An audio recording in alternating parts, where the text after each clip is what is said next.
Well, good morning, parents. How y'all doing? Good. Well, I'm Sam. I'm the family pastor here. It's great to have you guys here. Today we're talking about 5th and 6th grade, and really just a parenting class looking at the curriculum that's being taught in our schools, developmentally where our kids are at, and then biblically and spiritually, how can we lead our kids in this season, this year of life? So hope it's really helpful for you guys today. How many of you guys, your kids are actually back in school? Okay, how's that going for everybody? Is it good? Is it great? Is it great to be back in like regular life, sort of? Yeah, kind of, maybe not. Okay, it's a mixed bag. But school is back in, life is back in, kind of back to normal. And I don't know what the demographic, what the mix of parents are, but I know in all of our classes we've had some parents who are doing homeschool, some who are doing private, some who are doing public, and it's kind of a mix. And wherever you're at today as a parent, this is going to be helpful for you. Whether you're doing curriculum at the public school, whether you're doing your own at home school, regardless, I think this will be a really helpful class for you today. So we've got some people, some different teachers, and people have put in a lot of time and a lot of effort to really make this, I think, really specifically geared toward a 5th and 6th grade parent and what's going on in their life in this season. And really for us as parents, how can we lead them well? That's really what it's about. For us at the Grove, when we talk about parenting classes, our really big understanding is this, is that you as parents you're the primary discipler in your kid's life. You are the primary influence in your kid's life. And so anything that we can do to support you, to equip you, to resource you, for you to really be successful in leading your kids toward Christ. That's really our hope, bottom line in all of this, is that you would be able to feel, that you would feel encouraged, you would feel empowered, that you would feel more like, hey, I've got some things some resources to lean back into, some people to lean back into, maybe even other parents to lean into when I feel like I'm not sure what to do. Because that happens as a parent, doesn't it? Like, I don't know what to do. I've got a 20-year-old and an 18-year-old and a 3-year-old. I would think I would have the 3-year-old stage down. But Stacy and I were like, well, what are we supposed to do with that? Right? It's hard. Parenting is hard. It's challenging. And so having resources and just being able to be reminded, oh, that's right. That's what I need to be doing. So let me pray for us. We're going to jump in, and I hope this is a great thing for you guys. God, we thank you. Thank you for our parents who took the time to show up here. I pray that this would be an incredible resource for them, that they would leave today feeling encouraged, feeling equipped, feeling that they have more resources and a better understanding of how to lead their kids towards you in this season, in this year of their life. I pray you would bless our families in this, and I pray you would bless our kids, that they would benefit from their parents coming and spending this time here together. We pray this all in your name, Jesus. Amen. All right, well, a couple things, little like housekeeping things. There's a little booklet. It looks like this. If you didn't get it, you can put your hand up, and Stacy Boone in the back will get it for you. This is my wife, Stacy.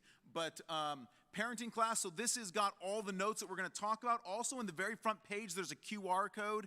If you would like to get it digitally, it's there. Also, we're posting all these classes online. You can watch the video if you have a friend who would like to watch, or maybe your spouse wasn't able to make it.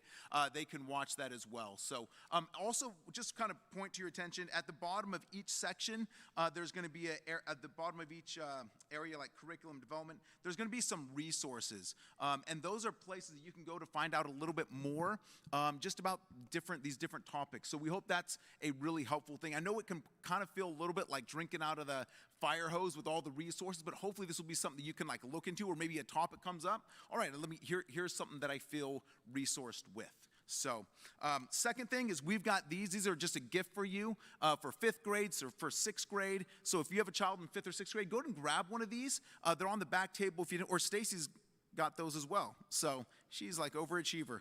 But it just kind of is a resource that tells a little about like, here's where your kid is at, describes your kid for this year. What are they doing socially, developmentally, and just a good thing to hold on to, a good reference.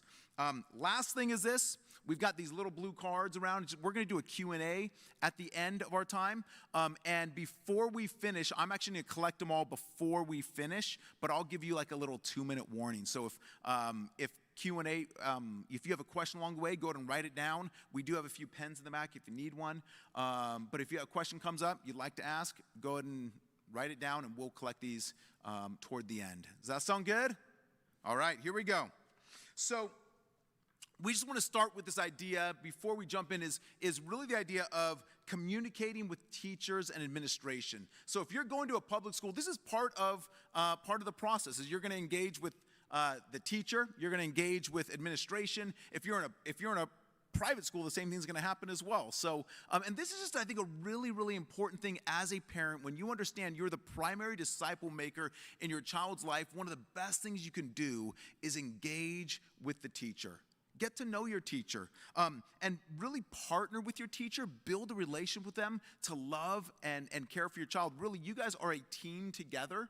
And so getting to know your teacher right up front at the beginning of the year is a really, really positive, really good thing. Don't just be the parent who comes to your teacher when you have something negative to say. We all work in some sort of area, and when you have someone who only brings the negative to you, that's just really exhausting. And you're like, okay, here comes this person again. Ugh, right? And I think Daniel said this. He's all, as a Grove, let's not be those people who are wearing teachers out. We got some incredible teachers. In fact, we've got a ton of teachers here at our church who are out in our community. We've got a bunch of teachers in Riverside who are believers. We've got some amazing teachers. Let's make sure that you're partnering, getting to know them, building a relationship with them right up front.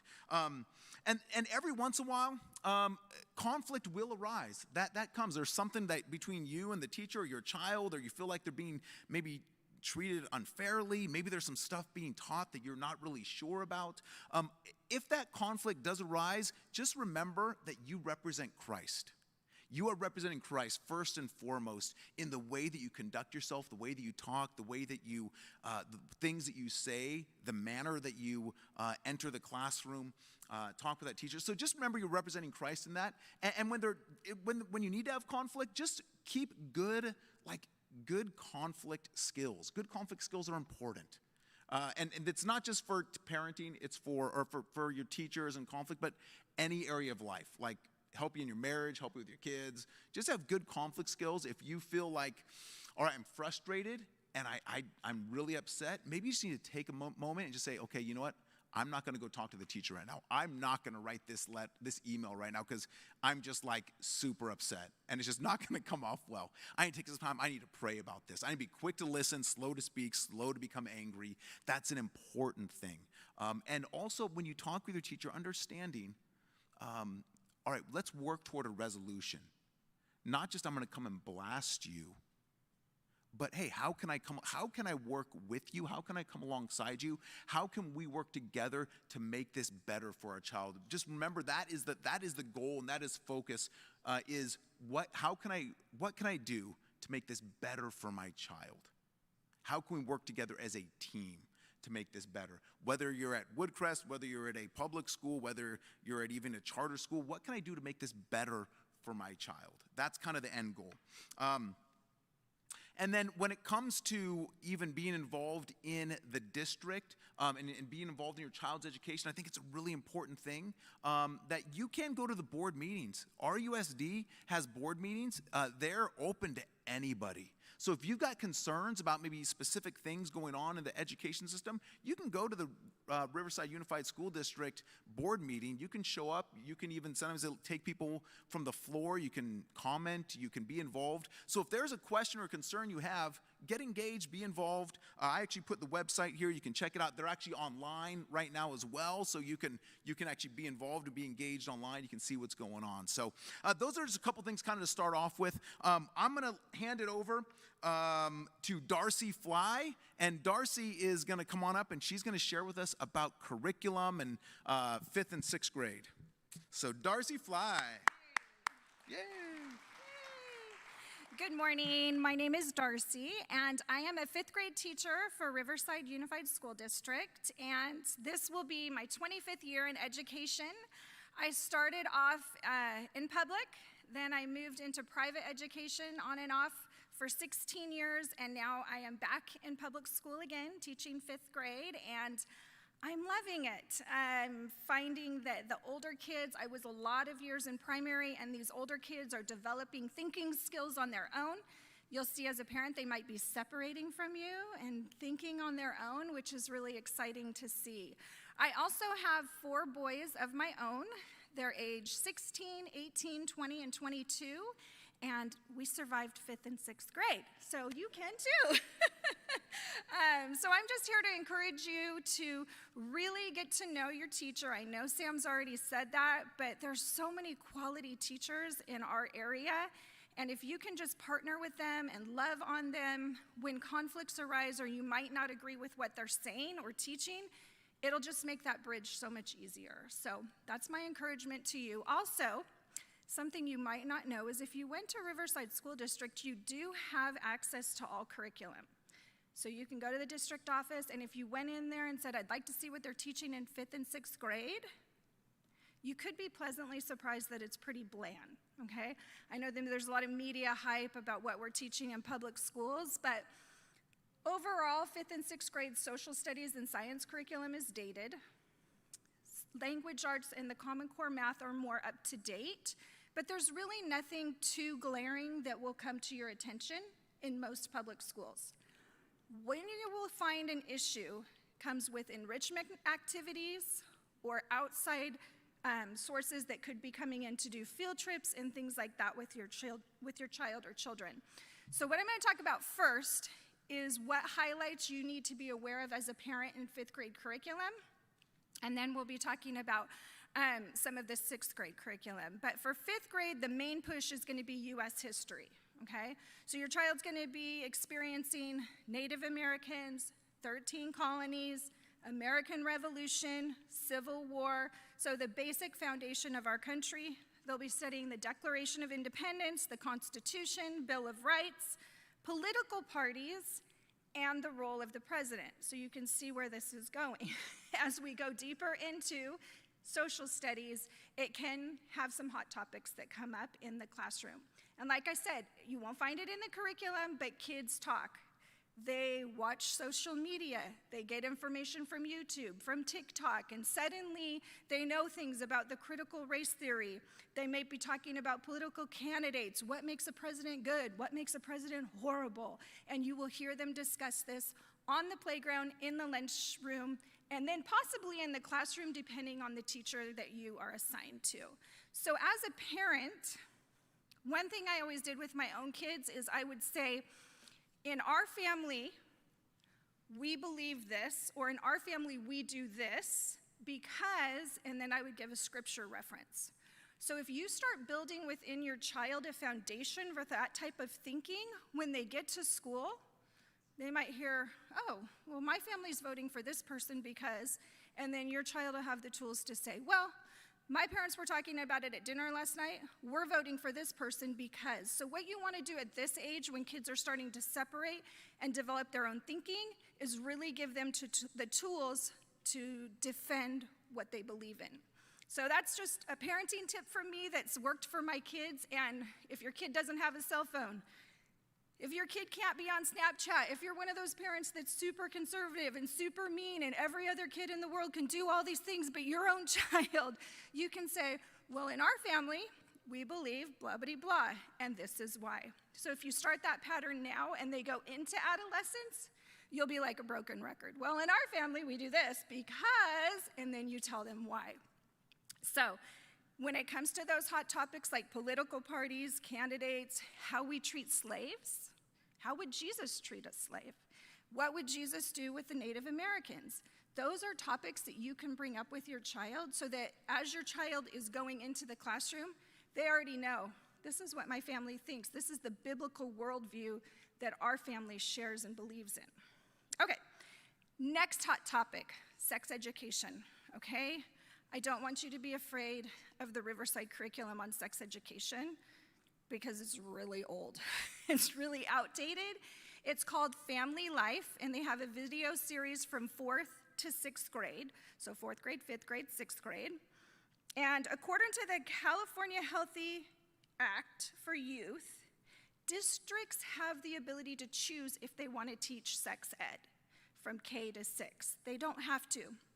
My partner, Becca here, she teaches 6th grade in Colton, and they don't teach it there. So it just depends on the district that you're in, but I can tell you that the Riverside District's curriculum is relatively mellow. Your child will be exposed to cleanliness. Let's wash our hair. What is acne? Let's wear deodorant, things like that.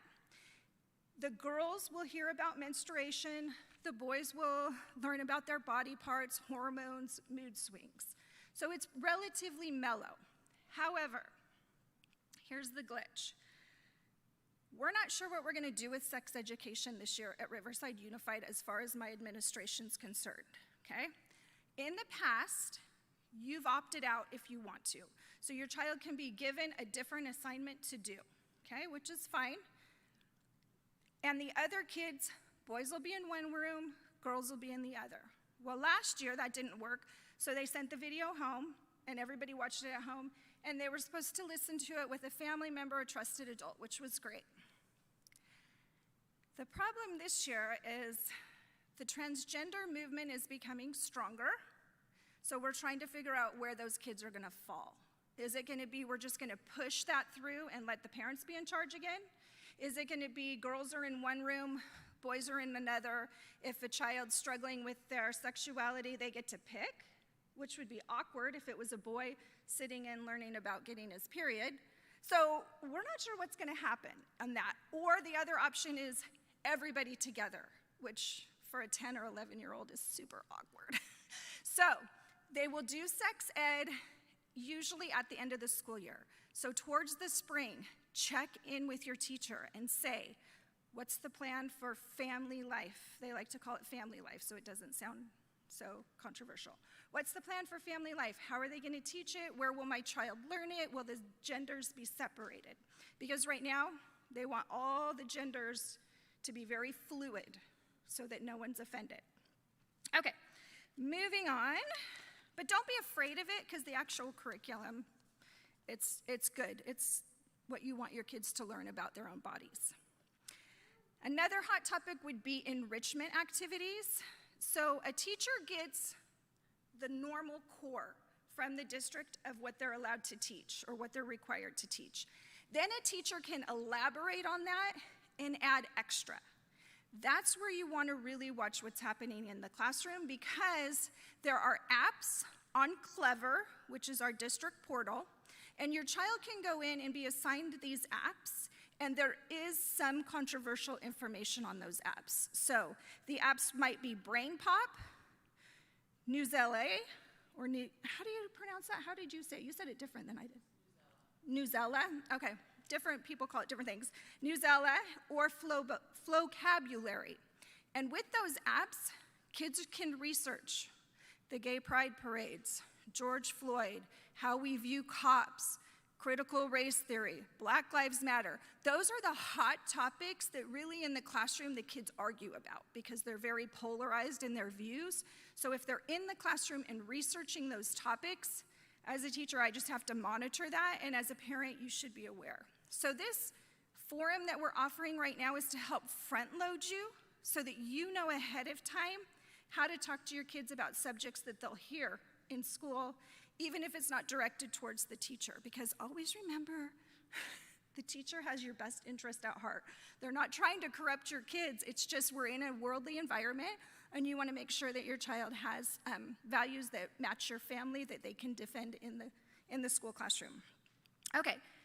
Another issue that comes up sometimes, at least in my family, one thing I always tried to do was know the school calendar and know the topics that will be discussed. Because as a teacher, you go in and you think, okay, it's September. What's a theme I could go with? It's October. So I've listed for you some of the topics that are monthly, usually discussed in a classroom. So for instance, September, Hispanic Heritage Month. It's also Patriots Day, which is September 11th, okay? As a teacher, I have to know, I have kids in my class that probably had parents or family members that were in the military, maybe served in Afghanistan. This is gonna bring up a lot of emotion with everything that's happening politically, and kids come to school and discuss that.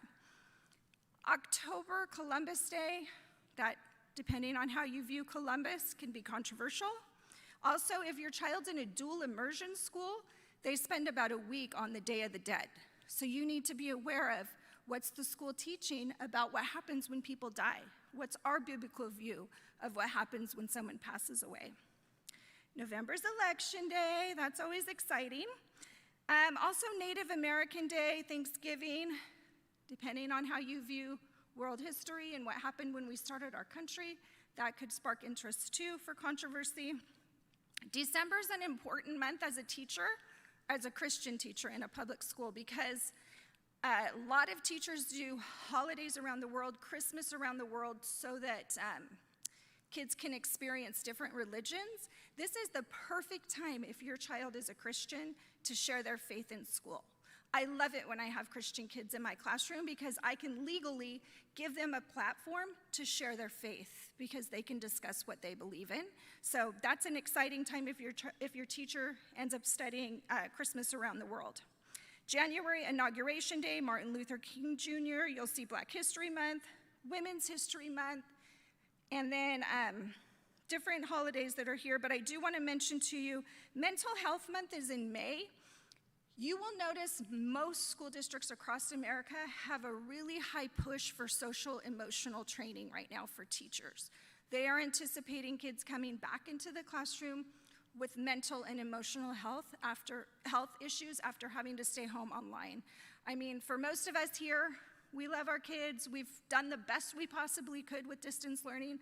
There were a lot of children that were abused, that were left at home alone because their parents had to go to work, and they weren't treated fairly, and they're coming back to school really squirrely. So we're having to provide extra support for those kids, and your child could be a good friend to a kid like that. So, you know, the goal is to love the kids and also the teachers, but also be a support to their friends on the playground that might have experienced some bad stuff during distance learning. June, Flag Day, LGBTQ Pride Month, and Juneteenth. So even though school gets out in June, if you have a teacher that is very heavily in support of the gay community, they will probably be talking about that, even though school's already out in June. And also, depending on the school you're at, there are very strong advocates for the LGBTQ community, and there will be on certain campuses flags that teachers hang in their classroom or on their door to offer support for kids that are struggling with their sexual identity. So you just need to know your child knows about that. If you haven't had that talk with your kid yet, they know about it because it's around school in some of the campuses, not all of them. Okay, positive references I can leave you with. What your child needs to know in 5th grade, okay? That's gonna give you the basic core curriculum of what your child is expected to know academically. A Chicken's Guide to Talking Turkey with your kids about sex is one of my favorite books on sexuality. It starts at like age 7 and 8. So what it's doing is prepping your child. They start from the head down, and the very basics is at the younger ages, wash your face, wash your hair, style your hair, blah, blah, blah. And it goes down, and then you start developing breasts, and then your body starts changing. And so the book, according to the age of your child, will walk you through easy conversations you can have with your child about their sexuality instead of just, boom, here's our talk about the birds and the bees, and your child's in shock. Okay, last one is good pictures, bad pictures. By this age, a large majority of kids have already experienced pornography. It's just a fact. So if for chance your child has been exposed to something, even if it was by mistake, this is a good picture book that you can sit down and discuss with your child and think about how we're gonna manage what you've experienced before, and if pornography comes up on the internet, what we do in our family, okay? Also references for focus on the family, sex education information, and Family Life Today, Passport to Purity are a couple that I would recommend. Moving on to 6th grade. If you have a 6th grader, your main focus in social studies is going to be on the early man, and that's going to start with evolution, and students will go through the different discoveries of what are thoughts to be human remains, such as cave paintings, okay? So as a parent, what you need to be discussing with your child is the difference between a theory and a fact. Understand the holes in the theory of evolution as well. Discuss those with your child. You have to understand that in 6th grade, they're going to be learning about different civilizations. And with that, it's not necessarily a world religion class, but if they study India, they're going to know about Hinduism. If they study Buddhism, they're going to understand. If they're in China, they're studying Buddhism. Rome, Roman mythology. Israel, Judaism. So your child in 6th grade will be exposed to a lot of different religions and cultures. So if you're driving home, be like, what are you studying today in social studies? What country are you guys learning about? What religion are you learning about? How do you feel about that? How does Jesus feel about that religion? And just spark up a conversation with your child. Science, they will probably touch on some global warming, so you can bring that conversation up with your child. They are also going to possibly be exposed to an anti-bullying campaign, depending on what district you're in. And those are basically geared towards gender neutrality. They're trying to make it so there's not a lot of difference between genders, so that those who struggle with that will feel comfortable and they're not bullied because their suicide rate is so high. So somehow, if you don't believe in that lifestyle and your family values don't match with that, you need to be explaining to your child why, what God's view is on that, and how your child can love someone that is really struggling with their identity sexually. It's a very, very hot topic. Okay, and then lastly, language arts. In 5th and 6th grade, there is no mandated novel that needs to be read. So that gives the teacher a lot of leeway. The teacher is allowed to pick, and you as the parent have the right to ask, so what novels are you going to be studying this year? So that you know what your kid's listening to. What is your small reading group reading? So that you know where the conversation is going. So basically, I'm here to encourage you today to talk to your kids. Don't just say, how was school? Fine. Did you like your friends? Yes. How was lunch? Great. And that's the end of it. That can't be your check-in at this age. At this age, you're going to have to probe. What did you learn about? It's October. Are you guys doing Day of the Dead? Oh, it's November. Are you doing anything for Election Day? You're going to probably have to be more proactive at this age because the kids are going to want to pull back and press into their peers more than their parents. So anyways, that's it for curriculum. Feel free to come and talk to me at any point. If you see me in church, if you have a question, grab me by the shoulder and I would be happy to share with you anything if you have questions about curriculum. Okay? And now we have Jess. Come on up.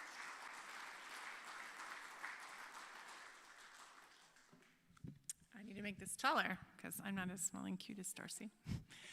My name is Jess McIntyre, and I am a credentialed teacher in California, but I don't work in a regular classroom. I work for a charter school, so it gives me a little bit different perspective. I work with people who school at home, so technically, I guess to you, they might look like a homeschooler, but technically to me, they look like a student who's still in the public education arena. So I have had a lot of different students. I've been with my school for about 20 years, so I've had a lot of students that have gone through 5th and 6th grade that have given me some information to draw from. And then I also am a mom to 2 girls, and one is starting college tomorrow, and the other is starting 10th grade. So I've walked through 5th and 6th grade with them as well. So hopefully I have a little bit of background knowledge. I'm always learning, especially about boys, and I have some students in my life that really teach me a lot about the development stages in 5th and 6th grade as it pertains as boys as well. So my main idea for the development, so development, that basically means not just their body development, but their emotions and their mental development during this stage.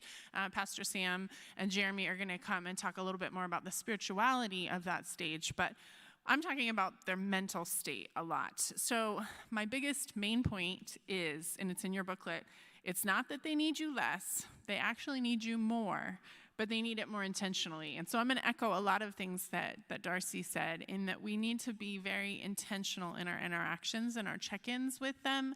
It can't just be, how was your day, anymore. I know little kids a lot of times will just talk all about it. And then in this age, I know a lot of parents even talk about how they get in the car and it's just yes and no answers, one-word answers. So it changes, and it really, sometimes we as parents take offense at that, and we really feel hurt that they don't want to talk to us anymore, and we feel that push away, and sometimes we push back. So to be intentional, to still be engaging with your kids is really important. So a lot of the emotional changes that you'll see going on is that desire for autonomy, that pull back that Darcy was talking about.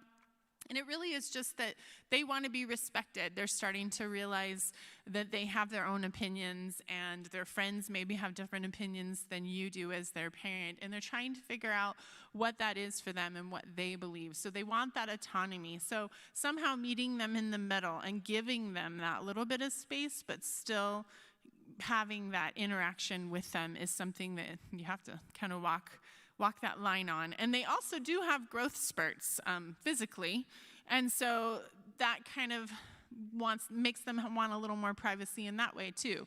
I know I have a friend who was talking about how, just last year he would change in mom's room and it didn't matter, and now he shuts the door and he wants to be alone when he's changing his clothes. So they're starting to feel that need for privacy and their own space for that as well. But it is a push and a pull, and they do need you. So they need you to come in and provide for their emotions and spend time really investing in how they're feeling and getting to the bottom of emotions that they don't always understand. So in puberty, we see the outward things that happen, but there's also a lot of inward things happening, and their emotions are getting bigger and they're getting more dramatic, and they don't understand why. And a lot of times there actually isn't a reason why. Sometimes, they have something that's making them feel depressed or upset about something or anger, but sometimes their anger just comes on because there's a lot more testosterone in their body, and they don't understand why they feel angry at you or annoyed at you, and they storm out of the room. And you go into the room, and if you come in an attacking way, like, why did you storm out?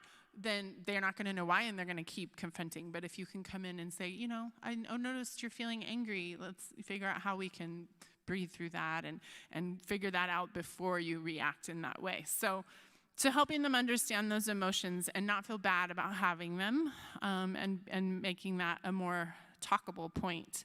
A lot of times, as they're developing this autonomy, they're going to try some different styles and attitudes and mannerisms that they see at school. So they may want to, start wearing a different color palette, right? So you see a lot more black coming in, or whatever it is that's different for your child than what they used to do. And it's because they're trying to figure out who they are, and that autonomy that they're looking for might come out in the way that they act, or a stance that you didn't see before in your child, and it's surprising to you, and it's just part of that working through. So just having that understanding heart towards your kids as they try and figure out how they fit in the world, in your family and in their school or friend environment. Even if you have a homeschooler and really their only friend environment is here at church, they're still going to have things they're trying out on you to see if they work for them. Something you'll hear a lot in the school setting is this thing called growth mindset. And it's a really good thing to encourage in your kids in this age, because they do start realizing that they fail at things. A lot of times, littler kids, all they see are the good things in their life. They're so proud of all the things that they do, and they believe you when you say you're proud of them and that they're, really good at this certain thing, and they're so excited about life. And then in 5th and 6th grade, it starts to change, and you see them questioning things that they used to be good at, or you see their self-esteem take a little bit of a dip, and you see them realizing, I have this challenge, and I'm embarrassed that I have it. And so just being able to work through failing, and that failing is okay, or trying new things and failing at them, or things like that. It's a really important step in working with the 5th and 6th grader and allowing them to realize that when they fail, they can learn from that failure, and they can do better the next time. They can try something new if this isn't the thing that they want to keep pursuing. So, that comes into academics, it comes into sports, it comes into different types of friendships. So really just encouraging them to fail, and that's okay, and then we'll figure out how to move forward with an action plan. And that's something, too, you'll see a lot in your 5th and 6th graders. They really start worrying about those what ifs.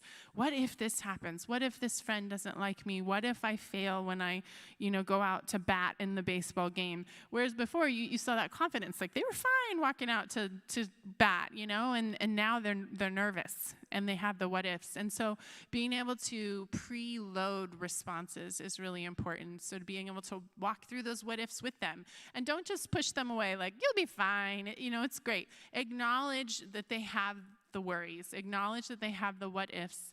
And talk through what would happen on either side. What if that friend doesn't sit with you at lunch anymore? What are some things that you can do? What are some other groups that you could go sit with? And so even though you as a parent might see something and be like, that's not going to happen, you're totally fine. Don't tell them that. Let them feel that worry. Let them feel that what if, but don't let it spiral out of control, and work through some action items that they could do if that does happen, so that they feel confident, like, okay, I know what I'm going to do. If my worries do come to fruition, I'm not as worried about it anymore. Social media, she was talking about, she listed a couple of them. I know that there's 5th and 6th graders out there that are on things like TikTok and YouTube and those kind of things.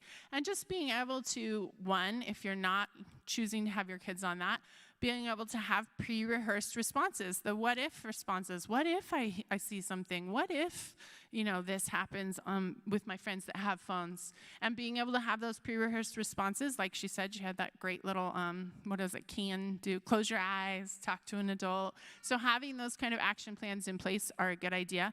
And then if you are one that chooses to have your kids on social media, having some pre-rehearsed responses about what you should do if you see something, making sure you have some, I think, preloading those ideas beforehand. So, not following people or having me help you approve those followers, those kind of things. Pre-rehearse them, because again, these kids want autonomy. They want respect from you. And so rather than feeling like they're getting attacked when they did something wrong, like, you never told me that they couldn't follow me, talk about it beforehand. So have those pre-rehearsed things. Figure out what the boundaries are for your child so that they know going in, this is the boundary that my family has because this. And like Darcy was saying, we believe this about social media or about whatever they're working with. And this is why. This is the biblical reason why we have behind this belief. And so that you can front load them with that so that they feel confident, okay, these are the boundaries that my family has for me. And then that way I can find autonomy within that instead of feeling like I'm pushing. Then they get mad at me, and it becomes a battle between the two of you. And it's a real battle that starts in this age. So if you can kind of establish those boundaries beforehand. And so it does take some pre-thought for you of what your child might, encounter and the questions they might have for you as far as the boundaries they want to have. They're starting to make ideas their own at this stage. So that's like Darcy was saying, they're leaning into their friends, and sometimes they're using some of their ideas and their opinions, and they come home and they want to discuss it with you. And I think it's a good thing in this stage to have a discussion, to validate their questions and their maybe changing opinions, and then be able to point them back toward Christ and the biblical worldview that you have set up in your home, being able to be able to acknowledge that and then really guide them. But they have an ability to have more abstract thought at this age, which is a good thing. They can start getting your funny jokes. People always joke around about how they're 5th and 6th graders. It's like, so cool, we can hang out and make jokes together now. And they understand more than just a little kid riddle. But it also means that they can understand some complex issues, and like Darcy was saying, they listen and they understand those political views that are going on in your home and all the different views that you may have on some of the hot topics that they'll find in the curriculum. They're listening and they're starting to make those ideas their own. So just making sure that when you're discussing those ideas in front of them, that you're starting to discuss those ideas with them, because they really want to be a part of it at this age. They're starting to want to be able to figure out those ideas and how they feel about it. So being able to include them in your conversation can help you guide them in how you would like them to feel about it with God's worldview overlay on that. So sometimes they're going to test limits and boundaries, which is another reason why it's good to have those boundaries set up so it doesn't become a battle. They know where the boundary is. So when they've gone over it, you have some pre-rehearsed. We've already talked about this, And one thing is with social media or phones, having a clear, in my family, we actually have a contract that we write up for our kids when they get a phone, and they have to sign it. So even if you're not thinking about that now, you may want to start figuring out that contract, so when you're ready, in whatever grade you feel like it's ready, you can have that. And it should be nitty gritty, like, we aren't going to have phones at the dinner table, or we are going to have phones at the dinner table. And the funny thing is, you have to do it too. Because like I said, they want to be a part of the discussion. They want to feel old and respected. And so if you're giving them a limit, then you got to follow it too. So there can be some allowances, like, okay, mom and dad, we work on our phones. We have our emails on our phones. So there are going to be times. But if I have to check my emails, son, I'm going to step away from the table, take care of business, and then I'm going to come back and interact with you, just like I expect out of you. So having those pre-rehearsed boundaries is really important. But they do start understanding the consequences and the connectedness of things. So they will understand those real-life consequences if you have them for them, and they'll really be able to participate in that. But a lot of times what's good with the 5th and 6th graders is to be able to sit down with them and explain your reasons why these consequences are in place, and see what they feel about it. And listen to them. It may not change the way you feel or the way you discipline them, and that's totally fine because we're the parents, right? We have a lot more wisdom. But if they feel heard, then they will have a lot more respect for what you are laying down in the family. So there is a lower communication rate, like Darcy was saying. They have a lot more interest in spending time with their friends, and they get a lot more other sources for opinions.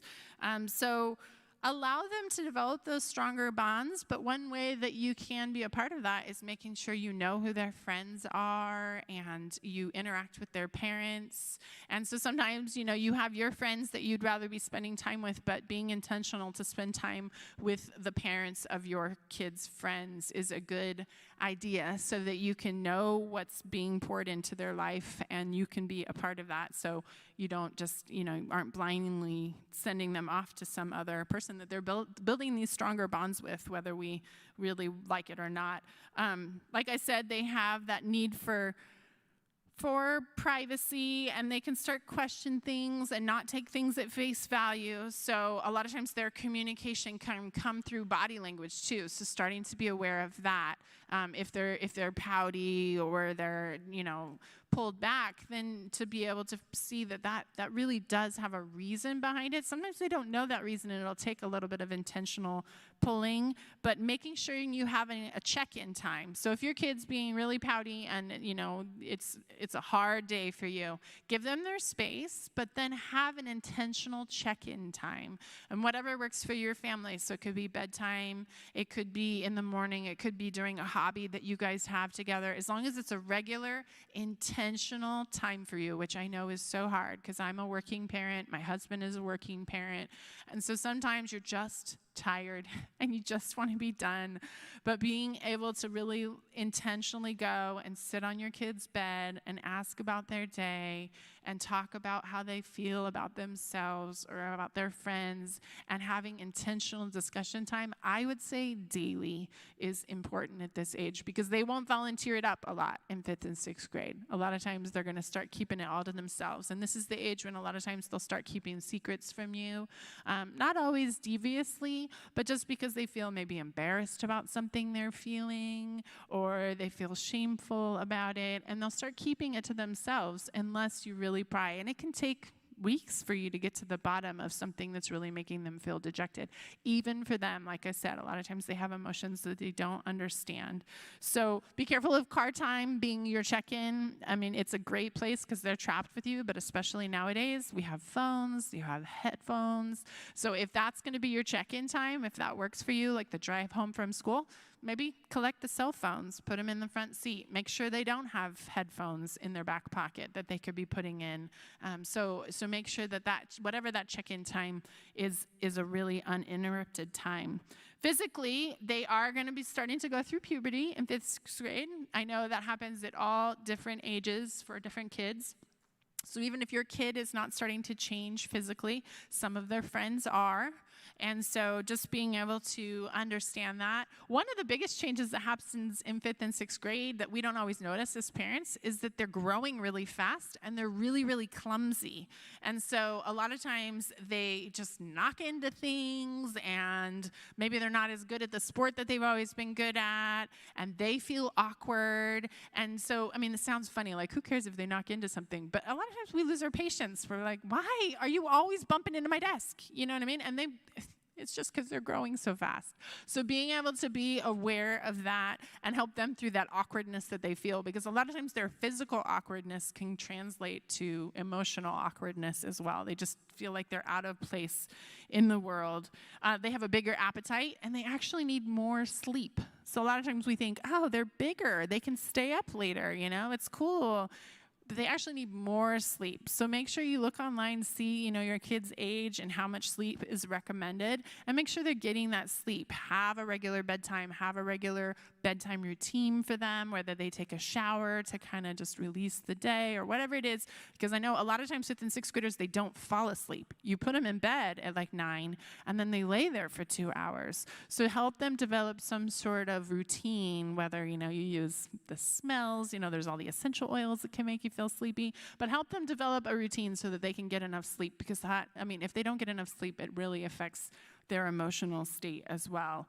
But then they start, all the little things like muscle mass increases, their voice lowers. How much does that affect your self-esteem?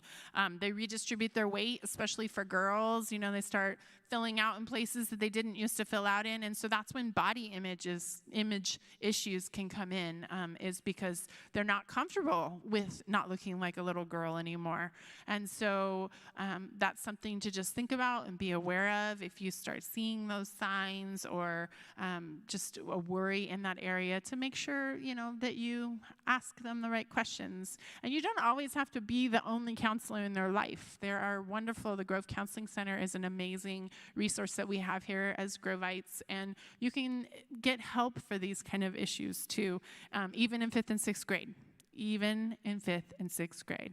It's not just like junior high and high school when these kids really start struggling with some really strong emotional issues. So be aware of that and be ready to just help your kid through with anything that becomes really, really dire.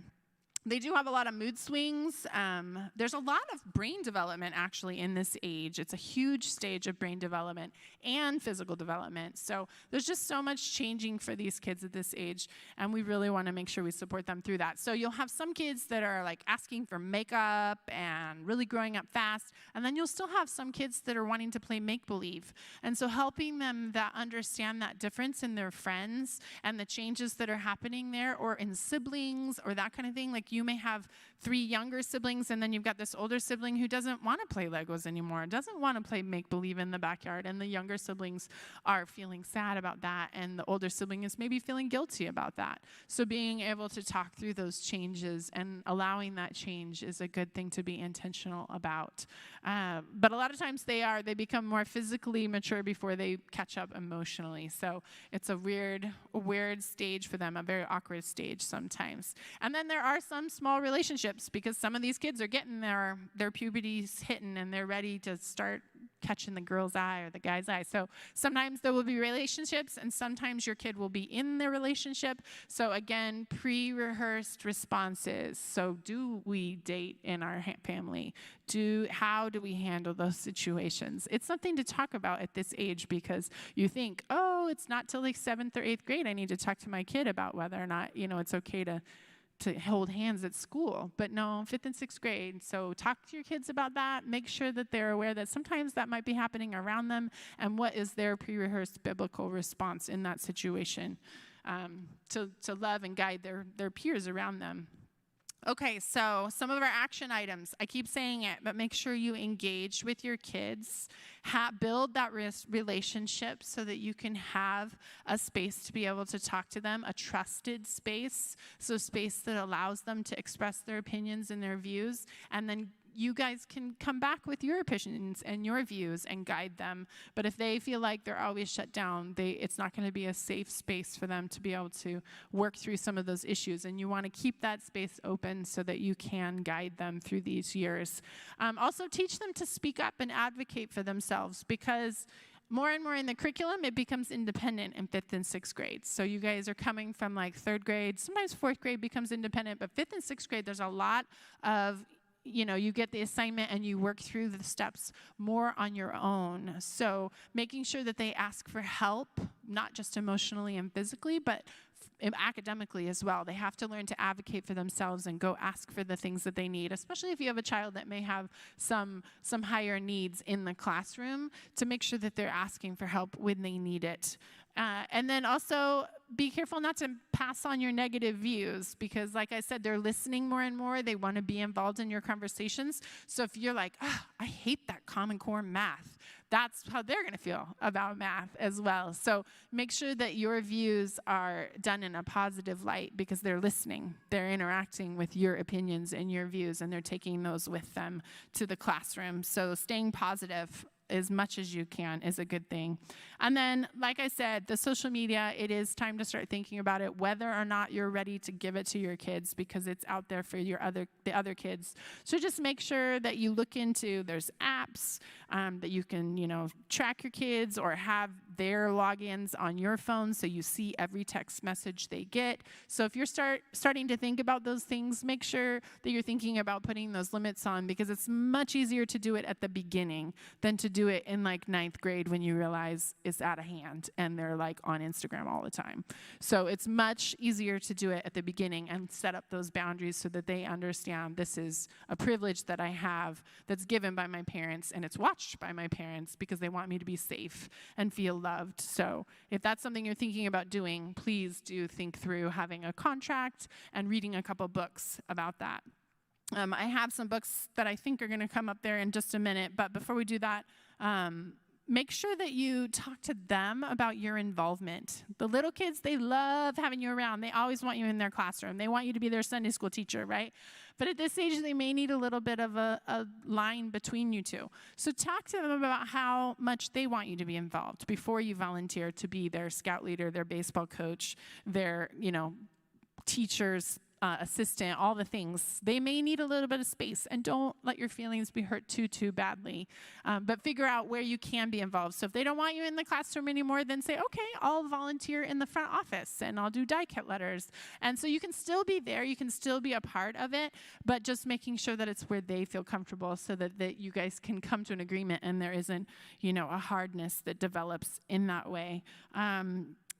Give them autonomous skills. So they want to be autonomous. So think of ways that they could be autonomous in your home. Teach them life skills. Have them do chores that are just theirs. That if they don't do it, it doesn't happen. So that they do feel like this responsibility that you're entrusting them with, because they want to be trusted with things. They want to feel like they're contributing. And then I put some questions, I think, in your booklet about pointed questions. Darcy was referring to that, and I know it sounds easy when we rattle them off, but when you're sitting in the car, you can't think of anything cool to ask them about their day. But maybe, like she said, tell me something you learned today in social studies, so that it's pointed, not tell me something you learned at school today. I don't know. But if it's something pointed, and then wait. It's okay to wait and expect an answer. And there's going to be quiet, and there's going to be awkwardness. But if they know that you're always going to expect an answer, and that's the pre-rehearsed, like mom always is going to wait for me to answer. We'll sit in the driveway until I answer. Then they'll know that they're expected to have a response. So, what friends did you sit with at lunch? Not how was lunch. What friends did you sit with? And then they have to list off some names so you know who they're hanging out with. What are you looking forward to tomorrow?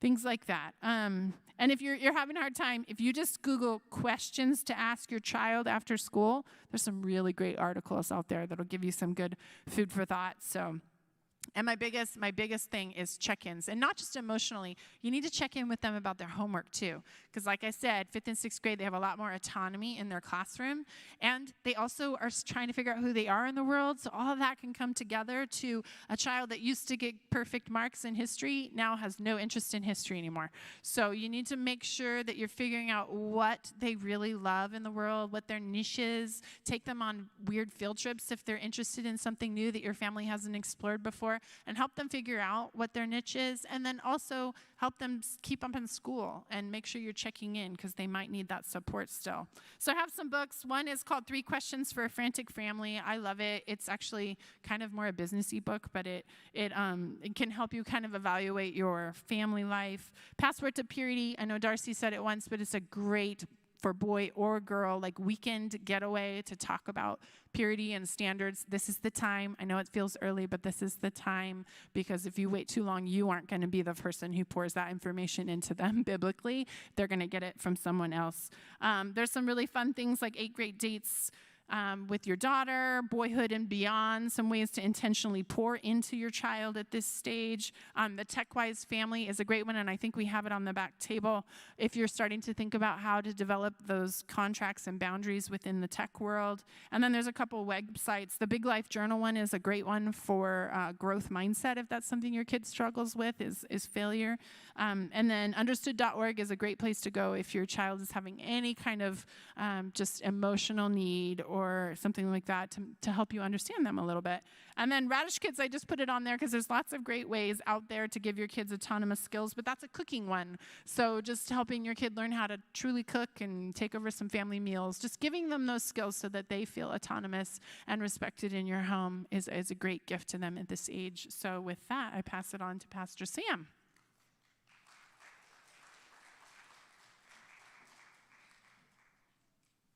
Well, thank you, Jessica. All right. Well, we just wanted to wrap up this time with talking about biblically, how can we lead our kids in 5th and 6th grade? So biblically, spiritually, how do we do this? Stacy's going to pick up some Q&As. If you have a Q&A, we're going to try to get to it at the end if we have time. But if you have one of those blue papers, we'll collect them in about 2 minutes. So if you have a question, you can write it down. If not, that's okay too. So big idea for biblically leading our kids is, actually Jessica and Darcy both hit on this. I thought it was really good. It's the idea that your kids are wanting to make their faith their own. They're beginning to question. They're beginning to push back. They're beginning to even say, okay, like they begin to even ask questions like, how do I know that God's real? How do we know that the Bible is real? How like I heard this from school, like other people believe in other gods. How can we know these things are true about us and about our God? And rather than freaking out and saying, oh my gosh, like stop, that's a good question. That's a fantastic question, because they're wanting to own their own belief and make it their own. That's a great question. Rather than and your response is going to be really important. Rather than pushing back and say that, you know what, it just is. That's just what we do. That's a really awful answer for a parent. I mean, like, that doesn't help my kid understand. They really want to know. They're trying to understand, like, those are questions that we have as adults. Well, how do we believe? How do we know that the Bible is real? How do we know that God is real? Those are great questions, and invite those questions.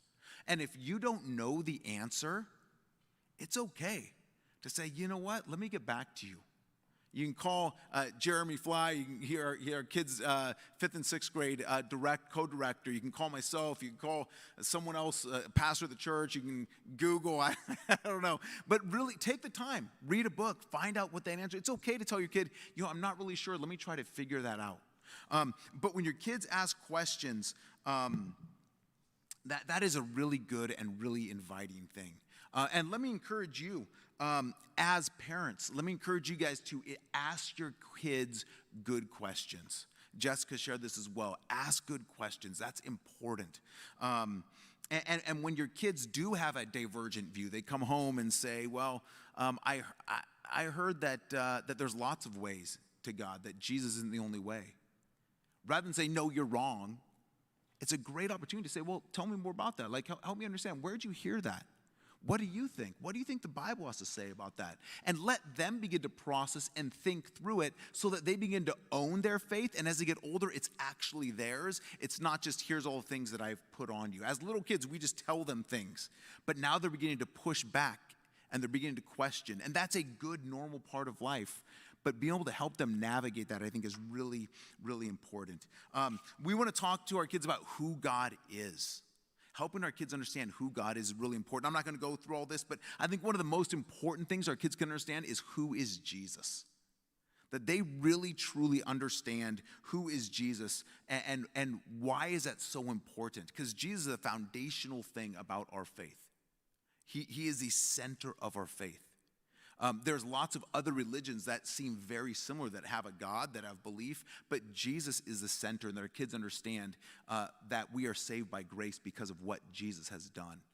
That it's not just about us being good, and it's kind of like, yeah, it's the same as everyone else, and we kind of have this Jesus thing on the side. No, that's central and foundational, that our kids understand that. So you can read through that and kind of figure that out. If you want to find a little more about who God is, we have on the back here, put it on the back, but it's New City Catechism. I threw this out for our little kids for first, second, third, fourth grade as well. But this is really an opportunity to go through and just like basic questions about who is God, and it gives a response and it gives a Bible verse, but it's a great way to engage with your kids. There's actually a whole curriculum back there. They have a shorter one. They have YouTube songs that go along with it. I don't know if your fifth and sixth graders are going to be down with the songs. They're kind of geared toward younger kids, but it's great to even ask your kids about like, hey, well, who is God? Here's a response. Here's what he is. So that's a great way to go. So just a good resource. So also you guys can always talk to Jeremy Fly. You can talk to Sarah Bohannon, who are our co-directors. Jeremy is actually one of the smartest guys I know. Jeremy's he's a smart guy. He's got a lot of he's a young guy. He has a lot of biblical knowledge, and he's just a smart guy in general. So actually Jeremy's going to come in and share a few minutes with us, a couple other things. So give it up for Jeremy. All right, yeah, like Sam said, I'm Jeremy. I have 3 kids. They're 8, 10, and 12. No, I'm just kidding. So, yeah, I get to work with your 5th and 6th graders here at the church, and I really love what I do, so I'm just going to spend a little time talking about that. I would love to start off, I would love to be a resource to you, to help you. Anything that you need that your students are struggling with, please let me know, and I would just love to be available for all of you whenever you need anything.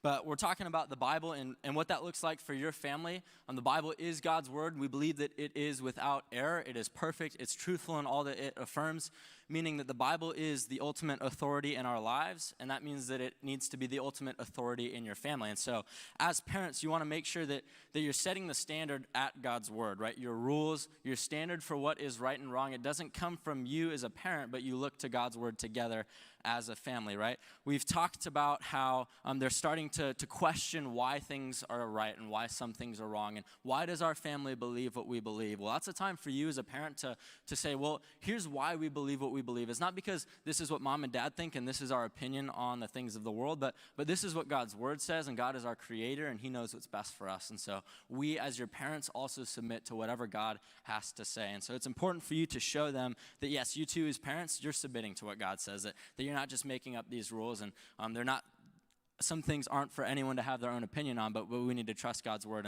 and look to him. The next thing is the gospel. So when it comes to the gospel, there's a really helpful term. It's called gospel fluency. Has anyone heard of that term before? Gospel fluency. So this idea that if you speak multiple languages, when it comes to speaking 2 languages, you can be proficient or you can be fluent, right? And the difference there is that if you grow up maybe in a family that speaks another language, you can hear it and you can understand it, but you can't speak it, right? So that would be proficient. On the other hand, if you are fluent in a language, that means you can hear it, understand it, but you can also communicate it and talk in that language with other people. And so when it comes to the gospel and raising kids up in a Christian family, raising kids up here at the church, there's a big issue with kids that are gospel proficient, right? Where they can just hear the gospel every day. They grow up hearing it. Yes, Jesus died on the cross for my sins. He rose again on the 3rd day, and I believe that, sure thing. But then I asked them, I said, so what is the gospel? How do you share it with one of your friends? And they have no idea what to say. And so when we make disciples, as you parents parents are discipling your kids, and as I'm doing my best to help you with that, we don't want to raise them up to be proficient in the gospel where they can just understand it. We want them to be fluent in the gospel where they can communicate it and share it with others, right? Because someday you want your kids to grow up and make disciples of their own, right? That's our goal as followers of Jesus. And so we want to make disciples who are fluent in the gospel and that they can go, and it's like speaking another language to them. They can share the gospel whenever they need to, and they can communicate that truth well. And so ways to get there, right? How do we get to this gospel fluency in the lives of your students? Is just talk about it as a family. Let the gospel be the center of your conversations, the center of your dinner table. Think about, have you ever explicitly shared the gospel with your kids? Have you talked about that? Tell your students, hey, this is how I would share the gospel if I had 2 minutes with a friend at work. Talk to them about gospel conversations that you're having. Like what's the highlight of your day? Things like that. Well, I actually got to share the gospel with one of my coworkers today. Include them in those conversations, and so you're setting that tone for them. And you can also just practice sharing it as a family. And so that's the next thing, sharing the gospel. What does that look like for you to do that as a family? One huge thing is inviting families to church. And this is something, parents, I need your help with in our ministry, because our 5th and 6th graders can't invite their friends and have their friends come to church with them without your help, right? They don't have the independence in this stage at life to have their friends drive themselves to church or to drive their friend to church. And so one thing that you guys can do is to offer rides, right? Talk to your kids' parents, your kids' friends' parents, and say, hey, my friend, my son loves your son, and he would love to take him to church with me. Can I give them a ride? I'll pick them up. I'll drop them off. We'll do whatever it takes to get your kid at church as well. And so one thing that we've been doing in our youth ministries, you can ask your kids about this. We talked about it in youth kickoff with all of our 5th and 6th grade, junior high and high school, is this idea of who's your one friend, your one person that you're praying for and inviting to church. So you can ask your students today, who's that one person in your life? And then you as a parent, how can you be involved in that? How can you be praying with them for that one person? And how can you do whatever it takes to talk to that person's parent? How can you give them a ride? What can you do to share the gospel with this family and be involved with that in your students' lives? And so, be praying together as a family for people you know that don't know Jesus, talking to them about their friends. Hey, what are friends that you have that don't know the gospel? And here's how you can share it with them, and just guiding them along in that process. I need your help, parents, with getting new students to our church, because there's only so much I can do. There's only so much your students can do. And so that's a huge role that you have, is to offer rides, to be available, and to get your students active in sharing the gospel. And even sharing the gospel is difficult, right? It's hard, and it can be difficult for a 5th grader to do it. But even just saying, tell them to invite their kids to church, invite their friends to church, and then you can be the bridge to get them a ride. So yeah, that's a little bit about sharing the gospel. I'll pass it back to Sam to talk more about biblical truth. Wonderful. Thank you, Jeremy. Thank you. I don't think we're going to get to Q&A. If you have a burning question, come and talk to me afterwards. We're going to wrap up in about 5 minutes, and then we'll be done. But if you do have a really big question, I'd come up afterwards. I'd love to sit down, love to talk with you, but I want to make sure that we end when just about everyone else does. So a couple things I want to wrap up with. Biblically leading our kids. Jessica hit on this a little bit, but the idea of technology is super important. It's super important you set boundaries with your family, that you talk about, that you discuss that you have a decision about, what are my kids going to have phones? Are they not? And then we talk about those boundaries. We set them. We have the parameters, and then that we as parents, we also model that. Most of your parenting is going to come through modeling, not just in technology, but in everything. You are the example for your child. And you can say the thing, but what your kids are going to really pick up on is, how do I live and what do I do?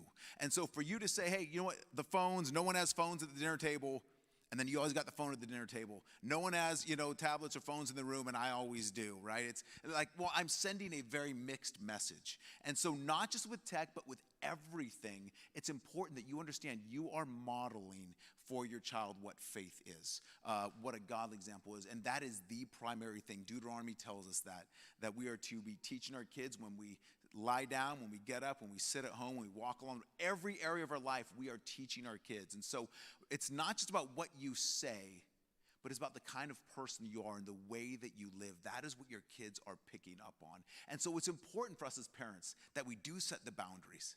But it's also important for parents that we are in love with Jesus, that we are following him, that we are doing those things in our lives. I think it's important, Darcy talked about pornography, that it's, kids at this age, most kids have been exposed to it. I think it's really important that you have that conversation with your kids.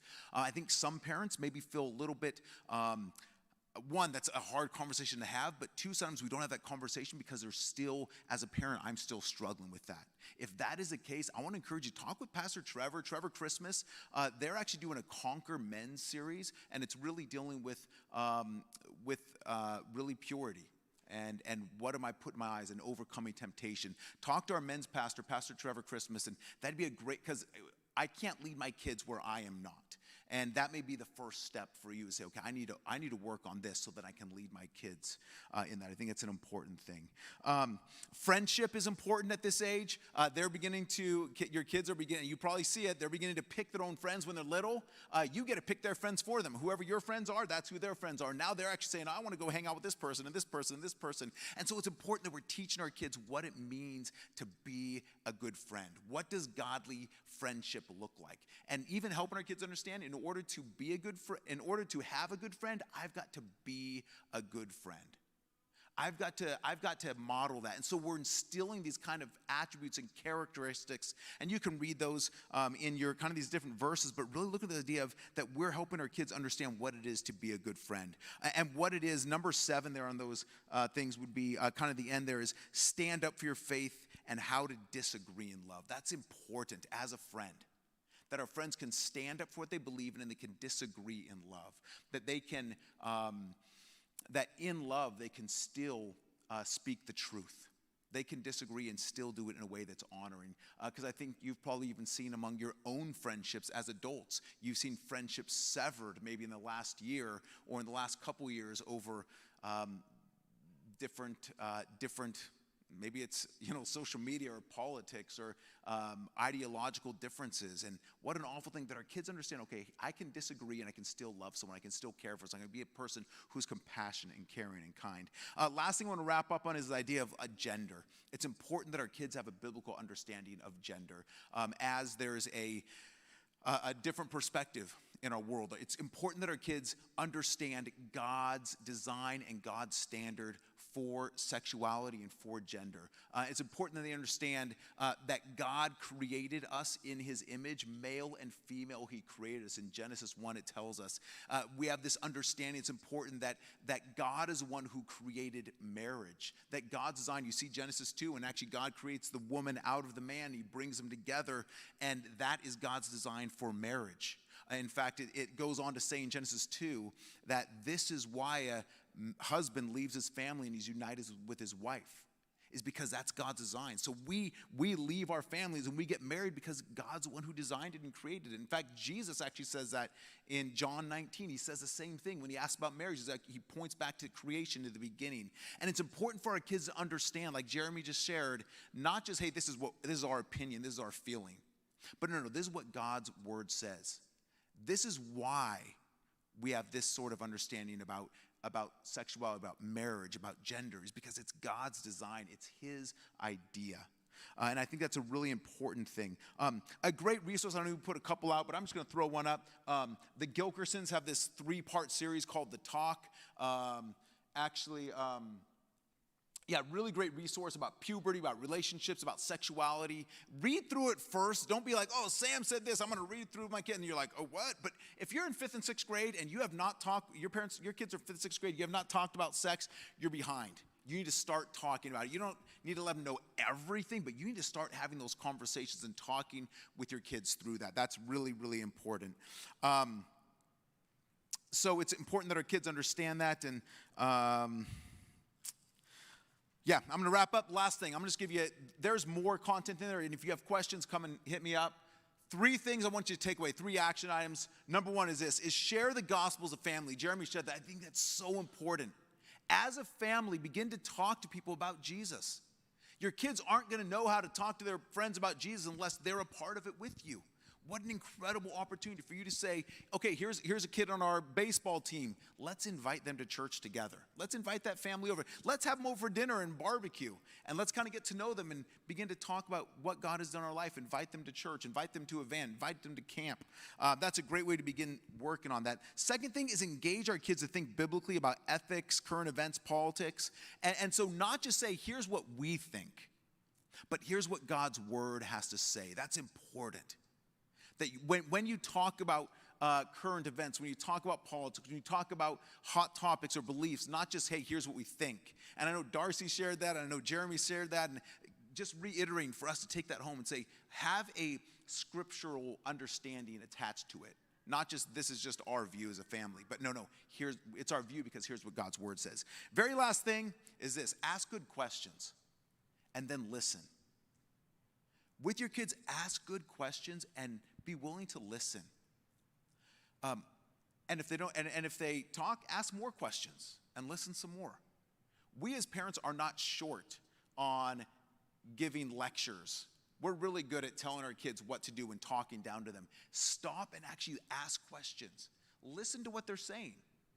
And then ask inquisitive questions. Oh, I wonder why why you might feel that way about that. Rather than saying, no, you're wrong. You're wrong to feel that way. Begin to ask good questions. Obviously, you're going to come back and point them in Christ. You're going to point them to Christ. You're going to direct them to Jesus. But ask those good questions and listen. And then ask more questions and listen some more. If your kids are willing to keep talking to you, that's fantastic. That's a good thing. So I hope this is helpful for you guys. I hope that this year that this is some stuff you guys can take. I know it's kind of like drinking out of the fire hydrant. It's a lot of stuff all at once. But I hope you guys maybe got one or two good nuggets out of there. You're like, okay, here's something we can put in our life. So if you do have questions, come up and talk to me afterwards. God bless you guys. Thank you for being here. Appreciate it.